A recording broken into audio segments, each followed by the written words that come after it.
Bakr àti ìyàwó rẹ̀ pé ìyàwó ẹ̀ wá pé bóòlù sí rówó yìí ó ní owó tí wọ́n fún náà lòun dá wá ló ti pọ̀ wọ́láàlá ìmọ̀ tàyẹn ìmọ̀ mo sì fẹ́ fi pé kò súnmọ́ kó correct tẹ́lifẹ̀ tó bá máa bá kú ẹ̀wọ̀n fáwọn èèyàn nígbà mẹ́tọ́ bá fẹ́ yin àwọn kòlàfà wọ́n yìn wọ́n pẹ̀lú nǹkan tán expect pé bẹ́ẹ̀ ló ṣe kan máa ṣe bọ̀ tí wọ́n mọ̀ kọ́lá kìí ṣe bẹ́ẹ̀ wọ́n ṣe ṣe kí n sọ AbuBakr fún yín kẹgbìlẹ̀ mọ̀ AbuBakr radiyallahu anhu sàábí àgbà ọlọ́run kò kẹ́ nígbà tó AbuBakr jẹ́ tó jẹ́ khalifa hadith Bukhari AbuBakr wá sọ fáwọn mùsùlùmí pé tọ́ ó ní laqad alima qawmi anna hirfati lam takun ta'jizu am mu'nati ahli àwọn àjọ mi Quraysh wọ́n mọ̀ mí dáadáa wọ́n mọ̀ pé owó mi tí mò ń ṣe ó ká bùkátà àwọn ará lè lè pé ẹmọ̀ mí èmi ẹni tí èmi mo lówó pé tí mò ń ṣe ó ká pé ọgbẹ́gbẹ́ àbúrátò lè pé bùkátà lè ẹ̀kọ́ ní ìtọrọ tọ̀ tó bá ibi kí máa sọ owó mi lọ ní àbí ará lè lè rí problem àmọ́ wa inni qad wullitu alaykum ẹ ti wá fẹ́ kan fi mí ṣe khalifa yìí báyìí tí ò ní jẹ́ kí n ṣe ohun mi mọ́ fasayakulu alu Abi Bakr min adal manta inú owó yìí ní ti máa jẹ́ o so àwọn ẹni yóò ma AbuBakr rẹ̀ndí sọ́tàn AbuBakr fẹ́ kan sọ fún pé inú owó wọn lòó ti máa jẹ́ tí ó bá sì jẹ́ ń kọ dédé irú tí owó rẹ̀ ń jẹ ni kìí sọ̀rọ̀ pé yóò máa jẹ dàbí ní ẹyọ kan bẹ́ẹ̀ ti máa ń sọ̀rọ̀ ìwé àwọ́gbàjá rẹ̀ yóò tó wá pẹ́ áfù yóò fún yàwó ẹ̀kọ́ ò ẹni tó bá jọ lọ́lá tẹ́ bá gbéṣẹ́ fún ìtọ́ ẹ̀sọ̀ ni wípé ó lè má ìdọ́jì kó jẹ kọjá pé kó jẹ yàfìyàfà pé tó wà bìlò dédé kan tó nọ́mà fún kíláàsì tí ẹ̀kọ́ níṣẹ́ ò kékeré AbuBakr lẹ́sìn ó lẹ́rú wá ní náà gbogbo mùsùlùmí náà ẹjẹ́ máa fẹ́ sẹ̀rìn kò ní ṣe yóò gùn ẹ̀sìn nínú owó àwọn mùsùlùmí AbuBakr ṣe ṣẹlù so ọ̀rọ̀ pé ẹwà ní fún pé owó yẹn ti pọ̀ jù owó AbuBakr náà fẹ́ kan pọ̀ náà tẹ́lẹ̀ kó ló ṣe khalifa ẹni tẹ́ ẹ lè sọ pé ó lè ṣe irú ilé yẹn bóyá Umar ló sì ṣe ìgbà tí Umar di khalifa òun náà sọ fún wọn pé tọ̀ mo lè di khalifa yìí ò sọ eréèdè tí ìbá jẹ́ ní orí máa jẹ gẹ́gẹ́ bí irú status tèmi jẹ́ nínú àwọn Quraysh pé somebody like Umar no Quraysh yóò lẹ́rú yóò lẹ́sìn yóò nìkì so máa rò pé bóyá máa wà dúró ẹ̀ o ìlú Umar náà sọ fún wọn náà àwọn òyìn ti rò pé bóyá Umar AbuBakr bóyá wọn ní sílá o aṣọ ẹyọ kan náà ni wọ́n máa wọ ẹgbọ́ bóyá tẹ́ sọ fún yínú kìí sí AbuBakr nù kìí sí Umar bóyá Abu Dharr al-Ghifari àwọn ilé ìyẹn ìfún kan tó di mùsùlùmí èèyàn ńláńlá ni wọ́n ẹgbọ́ kẹwàá gbé àwọn láì khalifa dáadáa ní gbogbo àwíkò wàgbádá fún o àwọn ò ní live below dédé status wọn láti gọ́sẹ́ ìtẹ́ bá ti live below rẹ̀ yóò bú ìwọ̀n bóòlẹ̀ ilẹ̀ ṣe rí sí ẹni khalifa gbogbo sí ń gbọ̀kadà nígbàtí ìṣẹ́ tàbílìgù bá ń kọ́ àwọn ìṣẹ́ bẹ̀rẹ̀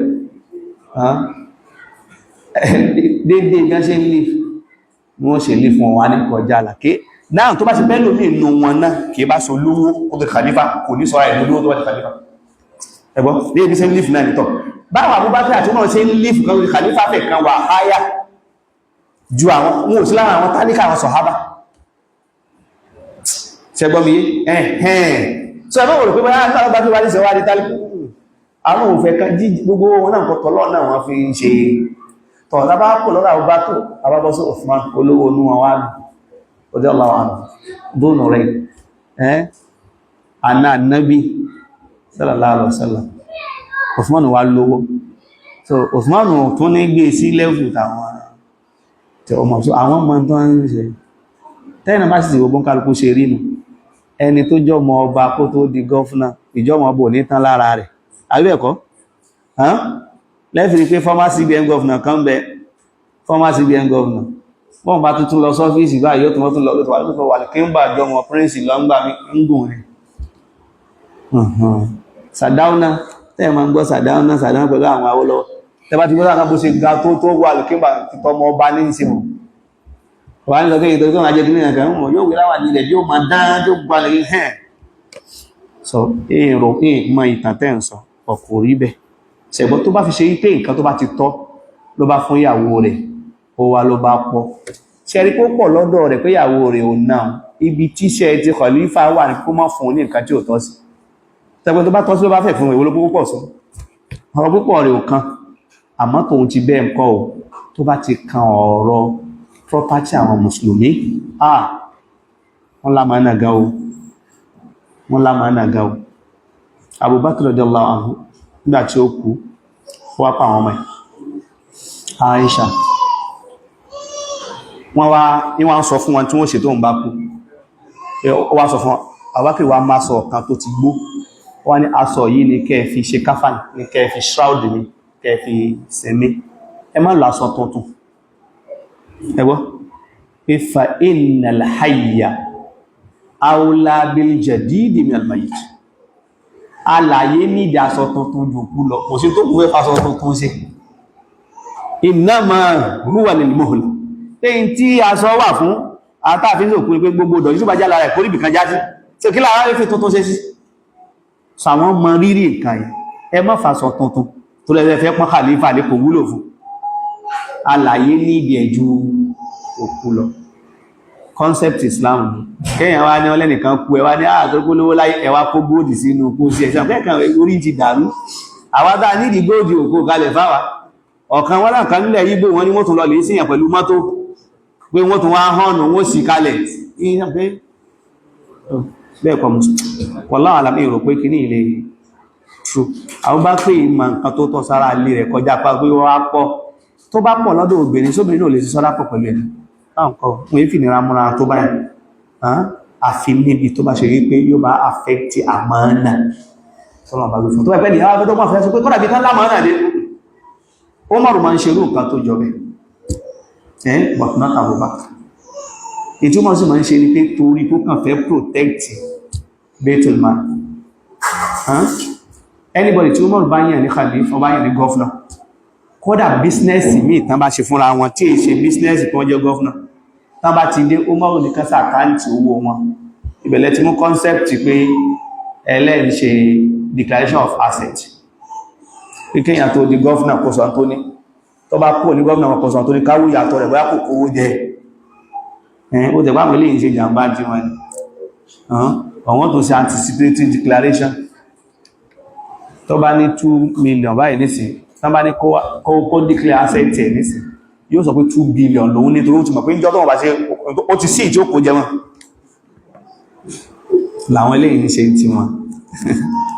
so now tí àwọn governors tí Umar bá ti wá náà tó wá dé padà Umar ó wà sọ bóyá káṣẹ́sì owó wọn wọ́n bá ṣe wọn Umar ó wà pín sí half wọ́n ní owó àwọn ni yóò lè wọ́n ẹ̀kan dáàfù padà sí Baitul Mal wọ́n wá ń bèèrè pé àpọ̀ kí ló dé sí Umar rò pé báyọ́ sí jàbá oníkọ̀ọ̀kan sí jàbá wípé lóòótọ́ ó lè jẹ́ owó wọn àmọ́ torí pé wọ́n jẹ́ gọ́fúnà náà làwọn èèyàn fi bá wọn ṣe rú àwọn transactions yẹn so wọ́n kàn fi ń ṣe accountability tí level rẹ̀ ga ní àmọ́ kìí ṣe nǹkan tó jẹ́ wájib kò ṣe ṣẹgbọ̀n so lẹ́nà kan Islam balance kọjá báwọn yìí ṣe wọ́n present balance ṣe mo mọ́ ẹ̀tọ́ tó ẹkú ṣe ẹ̀dí ìṣàláṣẹ́ mọ́ ẹ̀tọ́ tó ẹkú ṣe ọláwàá